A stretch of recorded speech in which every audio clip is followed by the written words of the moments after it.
जय हिंद साथियों, आपको स्वागत है झारखंड सामान्य ज्ञान के इस विशेष सत्र पे। 40 प्रश्नों का यह सत्र है। इसके पहले कि हमारे 31 सत्र जो है हमारे चैनल पर अपलोड हो चुके हैं, जिसका लिंक हमारे इस वीडियो के डिस्क्रिप्शन बॉक्स में आपको मिल जाएगा, अथवा हमारे चैनल के प्लेलिस्ट में जाके आप चेक कर सकते हैं। तो लगातार आपने सपोर्ट किया है, उसी के बदौलत मैं लगातार रोज वीडियो लेके आ पा रहा हूँ। प्रतिदिन वीडियो को प्राप्त करने के लिए चैनल को सब्सक्राइब करके बेल आइकन दबाना ना भूलें, ताकि आपको हर दिन सूचना मिल जाए।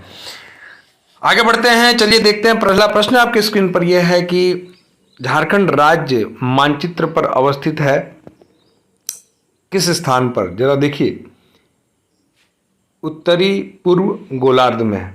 ठीक है, उत्तरी पूर्व गोलार्ध में है। ठीक है। अगला प्रश्न है कि राजमहल ट्रैप का निर्माण हुआ। राजमहल ट्रैप का निर्माण कैसे हुआ? तो राजमहल ट्रैप का जो निर्माण हुआ चट्टानों के टकराने से हुआ जी। अगला प्रश्न है कि टाटा इंजीनियरिंग एवं लोकोमोटिव की स्थापना किस वर्ष हुई? तो टाटा इसकी स्थापना 1948 में हुई थी, ध्यान रहे। अगला प्रश्न है कि झारखंड के कौन से दो जिले बॉक्साइट उत्पादन में अग्रणी हैं? गुमला और लोहरदगा। जी हाँ, इसके बारे में जरा समझ लेते हैं कि झारखंड में बॉक्साइट का संपूर्ण भंडार पाट प्रदेश में संचित है। यहाँ के दो जिले गुमला और लोहरदगा बॉक्साइट उत्पादन में सर्वाधिक महत्वपूर्ण है। बॉक्साइट के प्रमुख खनन केंद्र में बगड़ू पहाड़, सेरेंदागा, कुच्चा, बंजारी, पकरी, ऊपरी घाट, पाखर आदि शामिल हैं। राज्य में बॉक्साइट का खनन हिंडाल्को कंपनी के द्वारा किया जा रहा है। बहुत अच्छे, ये समझ गए आप। ये इसमें से 4-5 प्रश्न आपके तैयार हो गए। इसी प्रकार मेरा प्रयास रहता है कि जहां जैसे बन सके मैं मैक्सिमम प्रश्नों को बना सकूं। अगला प्रश्न है कि झारखंड में किस जिले में शुष्क पतझड़ के वन नहीं पाए जाते हैं? नहीं पाए जाते हैं बोला गया है, ध्यान दीजिएगा। सिंहभूम तथा पाट क्षेत्र यहाँ नहीं पाए जाते हैं। भाई जरा समझिए कि शुष्क पतझड़ वन क्षेत्र के प्रकार तीन क्षेत्रों में आते हैं, मिलते हैं। जैसे शुष्क पतझड़ वन जैसे उत्तरी गढ़वा, पलामू, चतरा में, हजारीबाग, कोडरमा, गिरिडीह, राजमहल की पहाड़ियाँ दक्षिण भाग में। सिंहभूम एवं पाट क्षेत्र में शुष्क प्रायद्वीपीय वन पाए जाते हैं, ध्यान रखेंगे। अगला प्रश्न है आपके स्क्रीन पर कि राज्य में ब्लॉक स्तर पर एक आपदा समिति का गठन किया जाता है, जिसका अध्यक्ष कौन होता है? इसका अध्यक्ष होता है प्रखंड विकास पदाधिकारी। जी हाँ, प्रखंड विकास पदाधिकारी इसका अध्यक्ष होता है। अगला प्रश्न है कि झारखंड राज्य में जंगल में आग लगने की घटनाओं से प्रभावित जिले कितने हैं? तो 10 जिले ऐसे हैं जो आग लगने की घटनाओं से प्रभावित हैं। जरा इनके बारे में जान लें।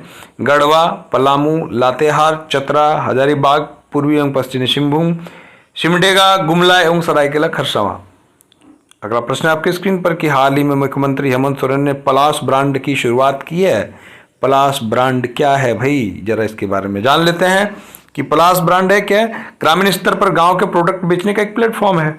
इसके बारे में यह समझते हैं कि राज्य की ग्रामीण महिलाओं के आर्थिक सशक्तिकरण के लिए आजीविका संवर्धन हुनर अभियान, आशा जिसका नाम है, के अंतर्गत पलाश ब्रांड की शुरुआत की गई है। पलाश ब्रांड का मुख्य उद्देश्य है ग्रामीण स्तर पर प्रोडक्ट बेचने का एक प्लेटफॉर्म उपलब्ध कराना है। अगला प्रश्न है कि झारखंड में समन्वय समिति के संयोजक किसे चुना गया था? तो वीपी केसरी को चुना गया था, ध्यान रखेंगे। अगला प्रश्न है कि भारतीय स्वतंत्रता आंदोलन के प्रमुख नेता अबुल कलाम आजाद को झारखंड के किस शहर में नजरबंद रखा गया? अबुल कलाम आजाद को रांची शहर में नजरबंद रखा गया था। जी हाँ, और कब? 1916 से लेकर 1919 तक रखा गया था। कटोंग बाबा कटोंग किस विद्रोह की सर्वप्रमुख गीत थी? यह जो है बिरसा आंदोलन की जो सर्वप्रमुख गीत थी, कटोंग बाबा कटोंग। अगला प्रश्न है कि भारत सरकार द्वारा 1989 में गठित कमेटी ऑन झारखंड मैटर्स के अध्यक्ष कौन थे? तो कमेटी ऑन झारखंड मैटर्स के वी.एस. लाली। जी हाँ, वी.एस. लाली थे। ये कमेटी कब गठित की गई थी? 1989। इसको ध्यान रखिए, ऐसा भी पूछा जा सकता है आपको। ठीक है। अगला प्रश्न है कि किसने हजारीबाग में नमक बनाकर नमक कानून को तोड़ा था? ध्यान दीजिएगा। तो नमक कानून को तोड़ने का काम किन्होंने किया था भाई? कृष्ण बल्लभ सहाय ने किया था। अगला प्रश्न है आपके समक्ष की माल पहाड़िया जनजाति मुख्यतः कहाँ पाई जाती हैं? तो माल पहाड़िया जनजाति संथाल परगना में पाई जाती हैं। इनके बारे में समझिएगा कि संथाल परगना क्षेत्र में पाई जाती हैं, परंतु यह जनजाति संथाल क्षेत्र के साहिबगंज को छोड़कर शेष क्षेत्रों में पाई जाती है। संथाल में साहिबगंज में यह जनजाति नहीं पाई जाती है। ध्यान दीजिए, ऐसा भी प्रश्न पूछ सकता है कि संथाल किस क्षेत्र में ये नहीं पाए जाते हैं, तो संथाल परगना में नहीं पाए जाते हैं। अगला प्रश्न है कि संथाल जनजाति में कुल कितने गोत्र पाए जाते हैं। बहुत फेवरेट सवाल है, बार बार पूछा जाता है। तो संथाल में कुल 12 गोत्र पाए जाते हैं, और ये गोत्र कैसे हैं? हंसा है, मुर्मू है, हेम्ब्रम, किशकू, मरांडी, सोरेन, बास्के, टुडू, पोड़ैया, बेसरा, चौड़े, बेदिया, इतने हैं। ठीक है, चलिए देखिए अगला प्रश्न आपके स्क्रीन पर ये आ रहा है कि झारखंड की शिल्प जनजाति कौन है? कौन सी जनजाति ऐसी है जो झारखंड की शिल्प जनजाति कहलाती है? तो झारखंड की जो शिल्प जनजाति है वो महाली कहलाती है। ध्यान दीजिएगा कि महाली झारखंड की शिल्प जनजाति है जो बांस की कला में दक्ष मानी जाती है। रिजले ने इन्हें 5 उपजातियों में विभाजित किया था। अब ऐसा भी पूछ सकता है कि इन्हें 5 जनजाति उपजातियों में किसने विभाजित किया था? तो रिजले ने किया था। इनका मुख्य व्यवसाय बांस की टोकरियां बनाना है। अगला देखिए कि हाथीमा पत्थर मेला का आयोजन झारखंड के किस जिले में किया जाता है? तो यह बोकारो जिले में। ठीक है, हाथी पाथर मेला जो है बड़ा फेमस हुआ था। अभी आपने गीत सुना होगा, विक्रम पर पिछले वर्ष गाया गया था। ठीक है, अगला प्रश्न है जरा देखिए इसके बारे में समझिएगा कि बोकारो में फुसरो के निकट है हाथी आकृति वाला चट्टान। लोक आस्था की अभिव्यक्ति स्वरूप हर वर्ष मकर संक्रांति के अवसर पर यह सामूहिक स्नान की परंपरा है। इस अवसर पर यहाँ विशाल मेला लगता है जिसे हाथीमा पत्थर मेला के नाम से जाना जाता है। कुछ लोग हाथिया पाथर मेला भी कहते हैं, ध्यान दीजिएगा। झारखंड राज्य में पंचायती राज की संरचना कैसी है? तो त्रिस्तरीय है, और ग्राम स्तर पर ग्राम पंचायत, प्रखंड स्तर पर पंचायत समिति तथा जिला स्तर पर जिला परिषद के रूप में 3 विभिन्न स्तर हैं। अगला प्रश्न देखिए कि देवघर का बैद्यनाथ मंदिर किस शैली से निर्मित है? बहुत बार पूछा गया प्रश्न है, जेपीएससी में पूछा गया प्रश्न है। ये नागर शैली से बना हुआ है, ध्यान दीजिएगा। और द्रविड़ शैली जो है दक्षिण भारत की प्रचलित है, जबकि बेसर शैली दक्षिण भारत में कौन सी शैली चलती है? द्रविड़। बेसर शैली के मंदिर मध्य भारत में है, और बेसर शैली द्रविड़ और नागर का मिश्रित रूप है। बैद्यनाथ मंदिर का निर्माण किसने कराया भाई? पूरनमल द्वारा कराया गया था, ध्यान दीजिएगा। अगला प्रश्न है कि संथाली भाषा का पहला समाचार पत्र है कौन सा? तो होड़ संवाद, ध्यान दीजिएगा, होड़ संवाद, जिसका संपादन किसने किया था? डोमन साहू और समीर द्वारा किया गया था।